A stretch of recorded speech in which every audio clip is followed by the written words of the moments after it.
The good old hot take. The necessary evil of the sports world.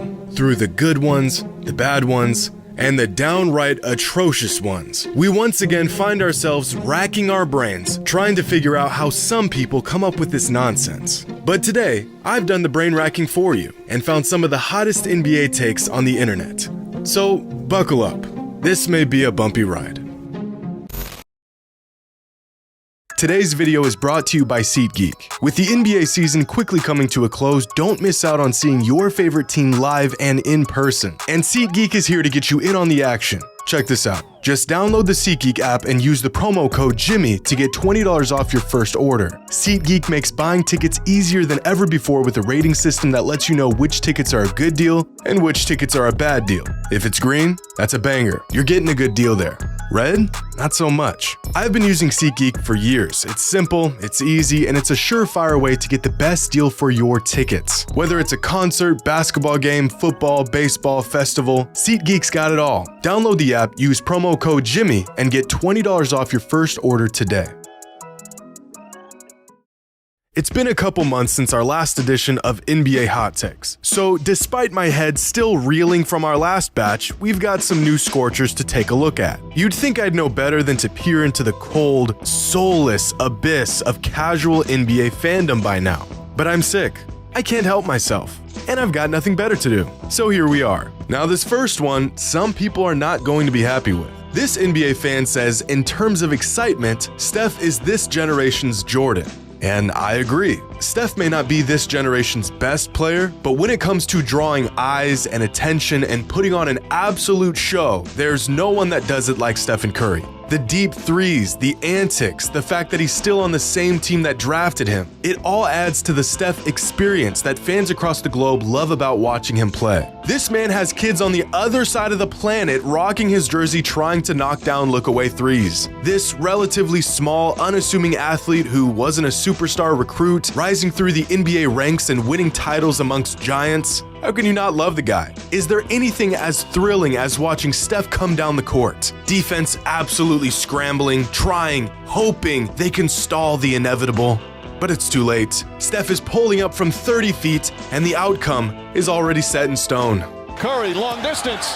Bang! There's just nothing like it. The fans love Steph. He's the people's champ. And I agree that in terms of excitement, he is this generation's Jordan. Now, with Nikola Jokic making a run for his third straight league MVP, the man is on track to making NBA history. But with all that success has come more scrutiny for his shortcomings. Some of these critiques are absolutely ridiculous, and some might be warranted. A couple days ago, Stephen A. Smith said that Jokic potentially winning back-to-back-to-back league MVPs, despite his lack of playoff success, is almost criminal, questioning the validity of his awards. And like many fans of the NBA, this guy feels that this criticism of Jokic isn't fair because he's always made the most of what he's been given in the playoffs year after year. And I understand this line of thinking. I mean, the MVP is a regular season award after all, so the playoffs really shouldn't be brought up in this discussion. But it is, and it always has been. Since the beginning of time, NBA fans have used the playoffs as a bit of a litmus test to try to validate or invalidate regular season MVPs. It's practically a rite of passage for any all-time great player. And Nikola Jokic should be no exception of this. Must we not forget, Giannis was getting eviscerated for coming up short in the postseason after winning back-to-back MVPs, or when people called LeBron a choke artist for winning 2 MVPs but failing to win a championship, or when Kobe was stiffed out of possibly multiple MVPs because the Lakers just weren't a real contender at the time. You can give me all the excuses in the world, and it won't really make a difference, because no other all-time great player was granted any excuses either. If a player wants to ascend to all-time great status, he will be held to an all-time great standard. The man is on track to winning his 3rd straight MVP, and he hasn't even made the NBA Finals. This is unprecedented. Now, is this criticism unjust? Maybe, but why should Jokic be spared from intense criticism when no other great player was? We've seen voter fatigue and narratives and postseason failures prevent countless players from winning the regular season MVP. Why is Jokic exempt from this same standard? Once a player receives a certain level of praise, no excuse will be sufficient in explaining why they haven't won a ring. or even come close for that matter.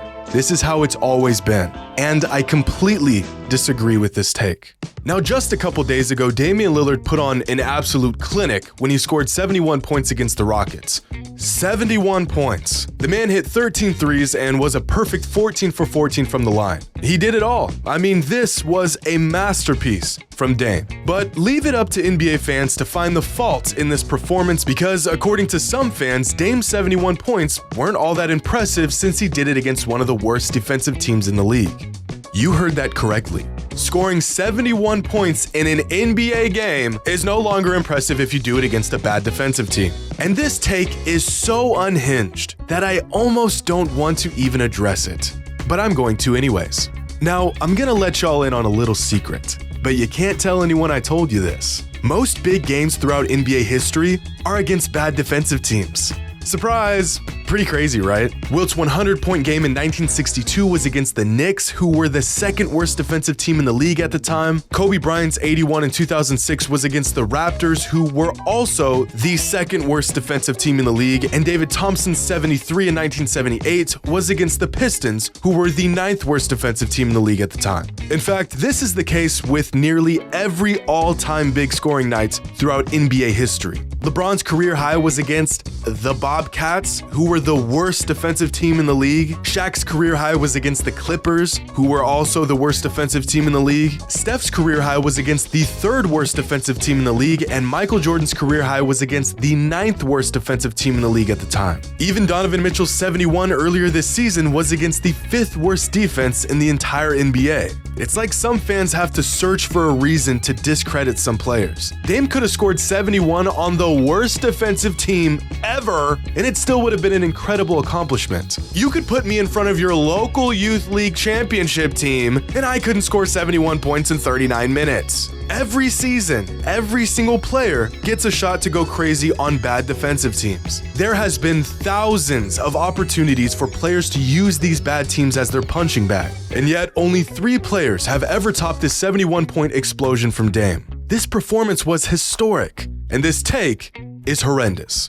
Now, this fan here says Michael Jordan is sensitive, but he gets a pass because he's good at basketball. And I agree with half of this take. Michael Jordan was sensitive. People will excuse his behavior as competitive, but everyone in the NBA is competitive. Jordan couldn't take criticism whatsoever. In fact, his famous quote is literally a statement of how things people did and said about him really got to him. But he didn't get a pass just because he was good at basketball. He gets a pass because every time someone pissed him off, he always went out and proved them wrong. They said Clyde Drexler was his equal. He didn't like that, and so he went out and stomped the man in the NBA Finals. They said he wasn't as good when he came back from his first retirement, so he added that to his list of reasons to be an absolute menace and three-peated for the second time.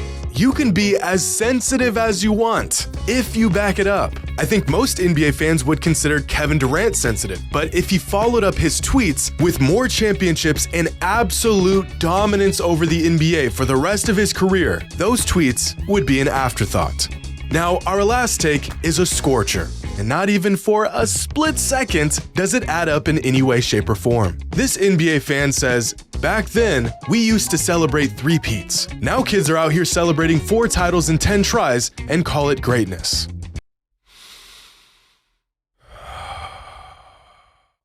This is so f***ing stupid. Now clearly, this is referring to LeBron James. To which I genuinely ask this fan, and fans who think like this, do you really think LeBron's career hasn't been great?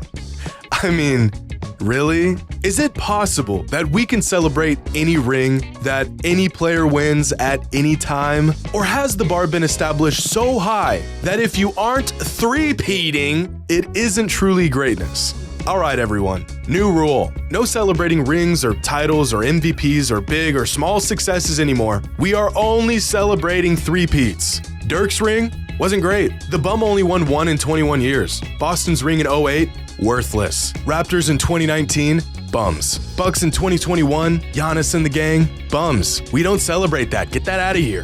I just can't believe some fans actually think like this. I mean, according to this logic, no one in the entire NBA right now should be celebrated. We need to drop this whole rings or bust discourse altogether. It's just silly, and it's a bad faith argument to discredit really awesome players. In fact, this same fan goes on to share posts celebrating the greatness of players like Damian Lillard and John Stockton, who've never won a ring. And most ironic of all, this fan goes on to say that the '89 Cleveland Cavaliers were the greatest team in franchise history, literally describing a team that was bounced out of the first round of the playoffs as the greatest. So not only is this line of thinking flat out wrong, it's disingenuous. A player doesn't need to pull off the greatest feat in the history of the game to be great. Greatness comes in many different shapes and forms, and apparently, so do takes on the NBA.